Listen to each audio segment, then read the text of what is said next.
আজ না রাত থেকে অনেক বৃষ্টি হচ্ছে, তো মন চাইলে সকালে একটু খিচুড়ি করি। খিচুড়ি আর সাথে যদি ইলিশ মাছ ভাজা হয় খুব জমে যাবে। তাই তো আজকে খিচুড়ি আর ইলিশ মাছ কোনো আলসামি না করেই রান্না করে নিলাম। তো যাই হোক, আজকে গল্প করব আর রান্নাটা কিন্তু আমি শেষ করব। আর এর ভিতরে কিন্তু অনেক কিছু দেখতে পারবেন আপনারা। আছে খিচুড়িটা কী করে ঝরঝরে করা যাবে, সব টিপস আমি বলে দেব, চেষ্টা করব। আর কি আমি এভাবে রান্না করি, খেতে বেশ মজা হয়। এই তো প্রথমে হচ্ছে আমি তেজপাতা, জিরে কয়টা দিছি, তারপর হচ্ছে লবঙ্গ, এলাচ, এই যাই হোক দিয়ে দিছি। এরপরে হচ্ছে পেঁয়াজ কুচিটা, রসুন কুচিটাও কিন্তু একসাথে দিয়ে দিলাম। এখন পেঁয়াজটা একটু ভেজে নিয়ে চালগুলো দিয়ে দেব আর কাঁচামরিচ সবই দিয়ে দেবো একসাথে, দিয়ে খুব ভালো করে ভেজে নেব। তো আজকে কিন্তু আমি আদা জিরা বাটা ছাড়াই রান্নাটা করব। অনেকে ভাবতে পারেন যে আদা জিরা ছাড়া কি করে খিচুড়ি রান্না করবে, এটা কি স্বাদ হবে কি না। আপনারা আমি যেভাবে রান্না করছি একবার হলেও ট্রাই করে দেখবেন যে কতটা মজার হয়।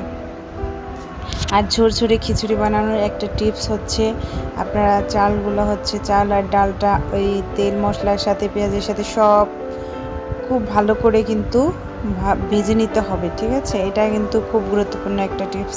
সেটা হচ্ছে যত ভালো করে ভাজা হবে খিচুড়িটা কিন্তু তত ঝুরঝুরে হবে। যাই হোক, এভাবেই আমি এখন চালগুলো সব ভেজে নেব। তো বাইরে যেহেতু বৃষ্টি হচ্ছে, অনেক সময় কিন্তু আলসে ধরে, তো ইচ্ছে করে না কিন্তু খেতে ইচ্ছা করে। যদি কেউ রান্না করে দেয়, সাথে হচ্ছে মাংস থাকে আর হচ্ছে খিচুড়ি থাকবেই তো, আর ইলিশ মাছ ভাজি, ডিম ভাজি, এগুলো দিয়ে কিন্তু খেতে খুব ভালো লাগে। কিন্তু সব সময় তো আর ইচ্ছা করে না যে বৃষ্টি হলে আজকে রান্না করবো এরকম। তো আজকে মন চাইছে যে আজকে ভোরে বৃষ্টি হচ্ছে, তো সকালের নাস্তাটা আজকে ইলিশ মাছ আর খিচুড়ি দিয়েই হোক। তো আজকে কুয়াকাটার কথা খুব মনে পড়ে, কারণ একবার এরকম কুয়াকাটা গিয়েছিলাম। তো তখন হচ্ছে এরকম কুয়াকাটা থেকে যে ঝাউবন বলে একটা জায়গা আছে, তো ওখানে হচ্ছে সকালবেলা নাস্তা খিচুড়ি আর ইলিশ মাছ, একদম জ্যান্ত ইলিশ মাছই থাকে টাটকাটা। তো খেতে কিন্তু বেশ মজা লাগে। তো ওখানে রান্নাটাও কিন্তু একদম সিম্পলভাবে রান্না করে, মানে রান্না বলতে কি, ইলিশ মাছটা শুধু ভাজি করে খেতে বেশ মজা লাগে। তো আজকে ভাবলাম আমাদের বাসায় যেহেতু ছোটো ছোটো কয়েকটা ইলিশ মাছ আছে, তো এক একটা আস্ত করে আজকে ভাজি করব, খেতে কিন্তু বেশ মজা লাগবে। আর সত্যিকারের কথা হচ্ছে ইলিশ মাছটা কিন্তু অনেক স্বাদ ছিল, কারণ এটা ছিল পদ্মার ইলিশ। আর এই যে এদিকে হচ্ছে আমি চাল, খিচুড়ির ডাল আর চাল একসাথে ভেজে ভালো করে পরিমাণ মতো পানি দিয়েছি। আর এখানে মাছ দুটো নিয়েছি, কারণ আমরা মানুষ হচ্ছে দুজনেই, এর জন্য। আর এই মাছটা কিন্তু গতকাল রাতে আমি এটা হলুদ, মরিচ আর হচ্ছে লবণ দিয়ে একটু মেখে ডিপ ফ্রিজে রেখে দিয়েছিলাম। ঘুম থেকে উঠে আগে এটা বের করে নিয়েছি। আর আজকে এই মাছটা ভাজবো হচ্ছে সরিষার তেল দিয়ে কিন্তু ইলিশ মাছ একদম ভাজতেই হবে, তাহলে কিন্তু বেশি মজা লাগে খেতে। আর হচ্ছে এই যে তেলটা দিয়ে দিচ্ছি পরিমাণ মতো।